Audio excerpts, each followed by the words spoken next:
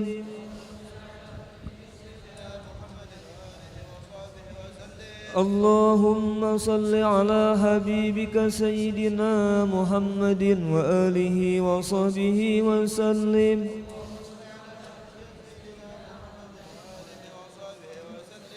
اللهم صل على حبيبك سيدنا محمد وعلى آله وصحبه وبارك وسلم أجمعين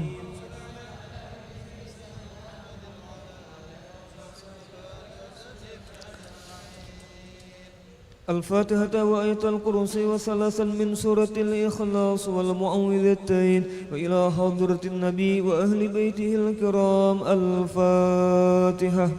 أعوذ بالله من الشيطان الرجيم بسم الله الرحمن الرحيم الحمد لله رب العالمين الرحمن الرحيم مالك يوم الدين إياك نعبد وإياك نستعين اهدنا الصراط المستقيم صراط الذين أنعمت عليهم غير المغضوب عليهم ولا الضالين آمين الله لا إله إلا هو الحي القيوم لا تأخذه سنة ولا نوم له ما في السماوات وما في الأرض من ذا الذي يشفع عنده إلا بإذنه يعلم ما بين أيديهم وما خلفهم ولا يحيطون بشيء من علمه إلا بما شاء وسع كرسيه السماوات والأرض ولا يؤوده حفظهما وهو العلي العظيم بسم الله الرحمن الرحيم قل هو الله أحد الله الصمد لم يلد ولم يولد ولم يكن له كفوا أحد بسم الله الرحمن الرحيم قل هو الله أحد الله الصمد لم يلد ولم يولد ولم يكن له كفوا أحد بسم الله الرحمن الرحيم قل هو الله أحد الله الصمد لم يلد ولم يولد ولم يكن له كفوا أحد بسم الله الرحمن الرحيم قل أعوذ برب الفلق من شر ما خلق ومن شر غاسق إذا وقب ومن شر النفاثات في العقد ومن شر حاسد إذا حسد بسم الله الرحمن الرحيم قل أعوذ برب الناس ملك الناس إله الناس من شر الوسواس الخناس الذي يوسوس في صدور الناس من الجنة والناس آمين آمين يا الله بسم الله الرحمن الرحيم الحمد لله رب العالمين اللهم صل وسلم على سيدنا محمد النبي الأمين وعلى آله وصحبه إلى يوم الدين اللهم اجعل وأوصل وأهد وبلغ وتقبل ثواب ما قرأناه وما عملناه من أنواع الخيرات في هذا المجلس المبارك هدية بالغة ورحمة نازلة وبركة شاملة وصدقة متقبلة نقدمها ونهديها إلى حضرة نبينا وحبيبنا وشفيعنا سيدنا ومولانا محمد صلى الله عليه وسلم ثم إلى أرواح آبائه وأزواجه وإخوانه من الأنبياء والمرسلين صلوات الله وسلامه عليه وعليهم أجمعين وعلى آل كل والصحابة والقرابة والتابعين وتابع التابعين ومن تبعهم بإحسان إلى يوم الدين ثم إلى أرواح الأربعة الأئمة المجتهدين ومقلديهم في الدين والعلماء العاملين والفقهاء والمحدثين والقراء والمفسرين والسادة الصوفية المحققين وأولياء الكون أجمعين وإلى أرواح جميع أموات المسلمين والمسلمات والمؤمنين والمؤمنات خصوصا إلى روح السيد الشيخ السيد محمد بن عبد الكريم السمن المدني وخليفته مولانا الشيخ محمد رشيد بن عبد الله كلمبين البنجري والشيخ سعد الدين محمد طيب بن مفتي محمد أسعد تانيران ودتو أحمد بن مفتي محمد أسعد بالمو والشيخ محمد كشف الأنور بن حجي إسماعيل والشيخ محمد شروان أبدن بانغل والشيخ محمد سمن مليا وسلمان جليل ثم إلى أرواح جميع مشايخنا ومعلمينا وأساتذنا في المعهد دار السلام مرتفورة ثم إلى روح شيخنا ومربي أرواحنا ومرشدنا العالم العلامة العارف بالله الشيخ محمد زين بن عبد الغني سكمبل البنجري وهجه جويره بنت هجي سليمان وتوان guru haji Athaillah bin tuan guru haji Abdul Qadir wa tuan guru haji Muhammad Arifin bin tuan guru haji Athaillah wa tuan guru haji Ahmad Mawardi bin tuan guru haji Muhammad Arifin wal Habib Zainuddin bin Al Habib Abu Bakar As-Sagab Wasah wa haji Ibrahim bin Haji Anan wa guru haji Muhammad Saman bin Kumala wa guru haji Fuad Fakhruddin bin Asmah wa guru Muhammad Hilmani bin guru haji Muhammad Ramli wa haji Arba'ina binti haji Ibrahim wa haji Suhaimi bin haji Ibrahim thumma ila ruhi sahibil maulid al-imam al-habib Ali bin Muhammad al-Habsyi wa ila ruhi syekhina wa mursyidina al-alimul fadil al-mukarram Syekh Muhammad Ridwan bin tuan guru haji Hasan Basri thumma ila arwahi man anfaqu amwalahum wa jahadu bi amwalihim wa anfusihim fi hadzal ma'had minhajul abidin ووالدينا ووالديهم وأمواتنا وأمواتهم ثم إلى أرواح من ضاجعهم وقاربهم من أموات المسلمين والمسلمات كافة عامة من لهم زائر ولا زائر لهم وارحم الجميع برحمتك يا حنان يا منان يا أرحم الراحمين اللهم اغفر لهم وارحمهم وعافهم واعف عنهم اللهم اجعل قبورهم روضة من رياض الجنان ولا تجعل قبورهم حفرة من حفر النيران اللهم إن كانوا محسنين فزد بإحسانهم وإن كانوا مسيئين فتجاوز عنهم برحمتك يا أرحم الراحمين ربنا اغفر لنا ولإخواننا الذين سبقونا بالإيمان ولا تجعل في قلوبنا غلا للذين آمنوا ربنا إنك رؤوف رحيم وصلى الله على سيدنا محمد وعلى آله وصحبه وسلم والحمد لله رب العالمين وعلى من وبهم شيخنا وإلى حضرة النبي الفاتحة.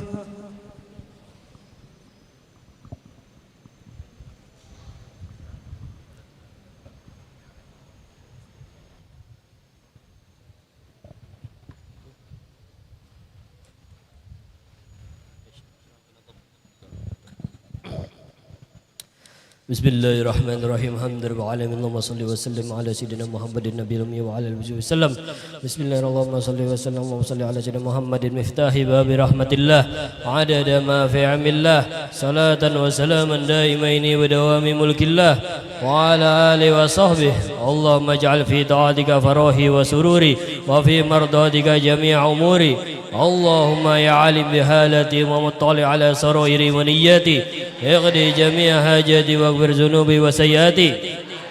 وتجاوز عن خطيئتي وزلتي وتقبل جميع حسناتي وسامحني فيما مضى وما يأتي واكتبني في ديوان سادتي واسلك بي سبيل نجاتي في حياتي ومماتي اللهم إني طامع في عطاك راغب في رضاك مستسلم لقضاك فاكتبني من أولياءك واسلك بي سبيل هداك ولحقني بأسفياك صلى الله على سيدنا محمد وعلى آله وصحبه وسلم سبحان ربك رب العزة عما يصفون وسلام على المرسلين والحمد لله رب العالمين بسر الفاتحة.